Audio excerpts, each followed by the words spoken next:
The next day, Suso, visibly irritated as he enters a place, complains about having to carry an elderly woman, stating that he's not a taxi. Meanwhile, Kotoa doesn't understand what's happening, but seeing his pained expression, she asks if something is hurting him. At that moment, the elderly lady greets them, and as our Sakura hesitates to move forward, he asks the lady to get off there. She remarks that this boy is very rude. With an acrobatic leap, she lands gracefully, surprising our Sakura, who mentions that the sword is causing him so much pain that walking is difficult. Nevertheless, he thanks the young man, our protagonist, trying to leave, tells everyone that he's off, but Kotoa stops him, as she has prepared an egg sandwich with fruits for him.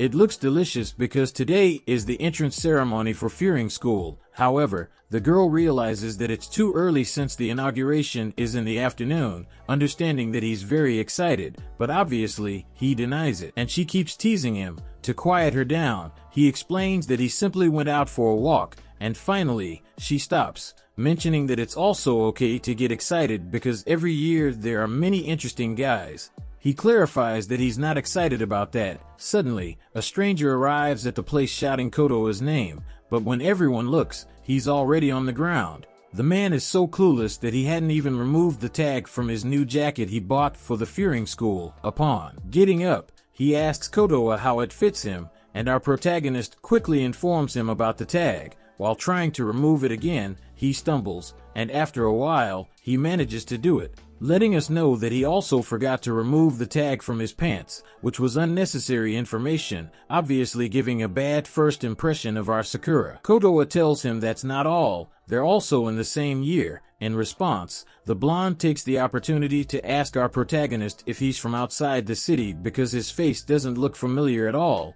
to which our Sakura confirms, and then asks, "Why do you care?" However, the other guy approaches him more because he was intrigued by the color of his hair and eyes, and he asks our protagonist if it's due to stress, which deeply regrets him. Considering how young the boy is, this only angers our Sakura even more, and the girl laughs at the situation. However, she also explains that the blonde boy is named Nairai and mentions to him that Sakura arrived in the city just yesterday. Hearing this, the blonde takes out his notebook, emphasizing that he has never heard the name Sakura before and questions him as to why a foreigner would be in this place, and with an angry expression, he expresses his desire to beat up the blonde, not with words, but with punches. However, she tells him to calm down, as that boy means no harm. Nonetheless, Suso mentions to our protagonist that Fearing is not a normal preparatory school for him since it's where the Windbreakers came from, who rose to defend the city. They help the weak and punish the wicked as if they were heroes. However,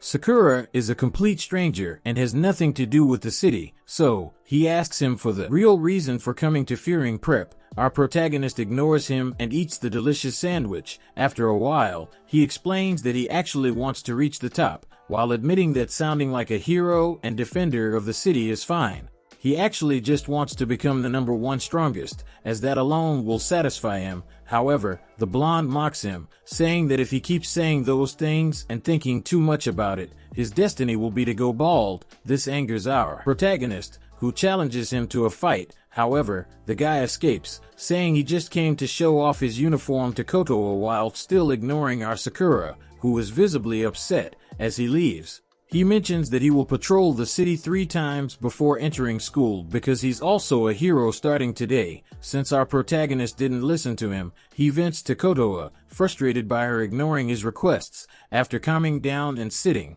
he wonders why that guy was so dressed up. Kotoa mentions that she didn't expect him to criticize someone else's appearance, but he clarifies that it's not about the clothes, it's that, in his experience, guys who care too much about their appearance usually avoid fights, which he finds pathetic. Hearing this, Kotoa advises him not to jump to conclusions so quickly. She tells him that one can't know the true nature of something from just one angle and encourages him to make an effort to see things from different perspectives. She also mentions that perhaps the guy is actually very strong, noticing that this is the only thing that matters to Sakura. Afterward, he goes for a walk, obviously through the commercial district of TPU, and many people who have businesses there and are grateful to our protagonist offer him drinks, meat, and even delicious pastries, all as our protagonist is led to believe that the people here are very trusting. And it's in that context that a girl asks him for help, startling him so much that he drops everything he was carrying. This girl needs help because someone who was defending her is now being beaten up. We see a group of 5 attacking the boy, but despite being outnumbered, he doesn't let them get away. Just as they are about to deliver the final blow, Poppy Sakura arrives and smashes the leader's face, making the others think he's saving his friend. Our protagonist explains to them not to be mistaken, insulting them and expressing disgust. But as the others approach, Sakura swiftly defeats them, leaving the boy impressed by his strength. Sakura then leaves, and as he walks slowly, the boy has enough time to thank him and reflect on his own disappointment for attending Fury High School and being part of the Windbreaker. Sakura advises him not to mistake his intentions and recommends he knows his limits. The boy opens up a bit and tells Sakura about being bullied in middle school and how someone from Fury High School saved him, inspiring him to become stronger and cooler. Although he admits feeling pathetic at the moment, Sakura tells him to stop crying as it only makes him seem weaker. The boy feels grateful for Sakura's defense and for being thanked by the girl he helped. However, when the boy tries to get Sakura's information, Sakura reacts aggressively, but the boy reveals he just likes gathering data on people he finds cool. This embarrasses Sakura, who leaves without saying anything more. The boy continues to follow Sakura, mentioning that he can serve as a guide. Sakura misunderstands and reproaches him for thinking he doesn't know how to get to school, but the boy clarifies that he wants to learn about the city and its people to reach the top of Fury High School. This makes Sakura happy, and the boy takes advantage of it to pull him along. However, they stop along the way. Protagonist is hungry and starts eating pastries. After walking some more, they arrive at what he knows as the Windbreaker base, which fills our Sakura with positive emotions because he knows this place is surely full of strong guys like the ones he encountered before. As they approach the entrance to the school, they find the class list with many names, but they also realize they're in the same class. It's then that the blonde notices a name, Suwa, and his expression changes from complete happiness to total fear. But since he doesn't tell our Sakura and he doesn't understand, they just enter. They walk behind the passive students, who are clearly very graffiti covered. And here the blonde has lost all his enthusiasm and desire to go to class, so our protagonist asks if he's not going to say he's leaving now.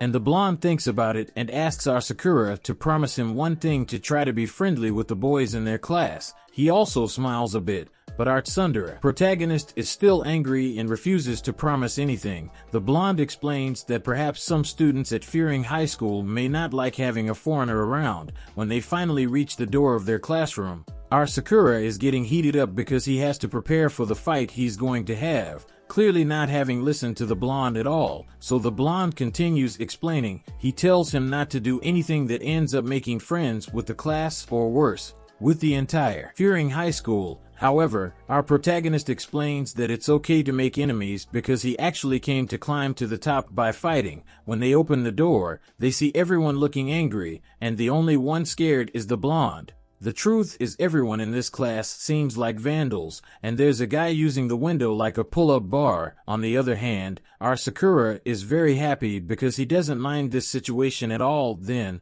a guy approaches them and asks our protagonist if he's Sakura. Obviously, our guy confirms it, and with his fists ready to fight, he asks who he is. But the blonde lowers his hands and apologizes to the guy, mentioning that they were too impetuous with him this time, and it would be better now to talk about him because both his eye patch and the earrings he has are incredible. So, with a smile, the guy mentions that he is Leonardo DiCaprio, and hearing this, our foolish Sakura is delighted because the name sounds foreign to him, and he starts speaking in English very excitedly, although he doesn't even know the language well. So eventually, the guy reveals that he is actually Japanese, and his full name is Hayato Suwa. As for the eye patch, he has it there because he has a malicious spirit from China. Who are we to deny what he says? However, the blonde opens his mouth and comments that according to what he heard, he got it from having an accident. But staying positive, he tells him that's what others say. After hearing all this, our Sakura thinks Suwa is a clown, so the blonde stops him.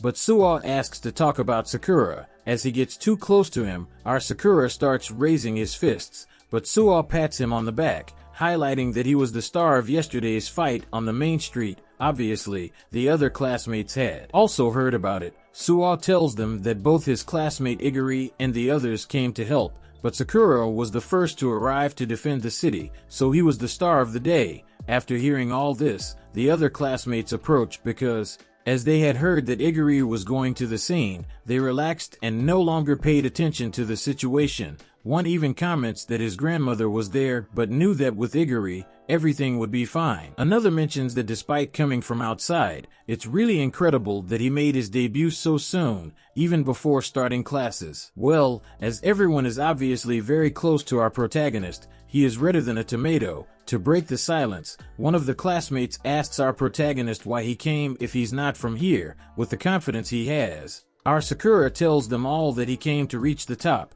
and now there's a very uncomfortable silence, since the blonde doesn't know how to react. He simply tells them that he doesn't want to beat them up or humiliate them, but our Sakura interrupts him, telling him that's what he wants. However, between the two of them, a table appears and quickly impacts the wall. This was thrown by the most dangerous first-year guy, called Kyotaro Sugita, and this really makes our Sakura very happy. However, the guy quickly approaches to hit him, and our Sakura easily dodges it, so the guy ends up breaking the table. Well, the blonde was saved by Suo, who, laughing, mentions that they almost gave him a severe beating, and our protagonist mentions that he expected nothing less from Fearing High School, as the sudden attacks from someone strong are the situations he likes.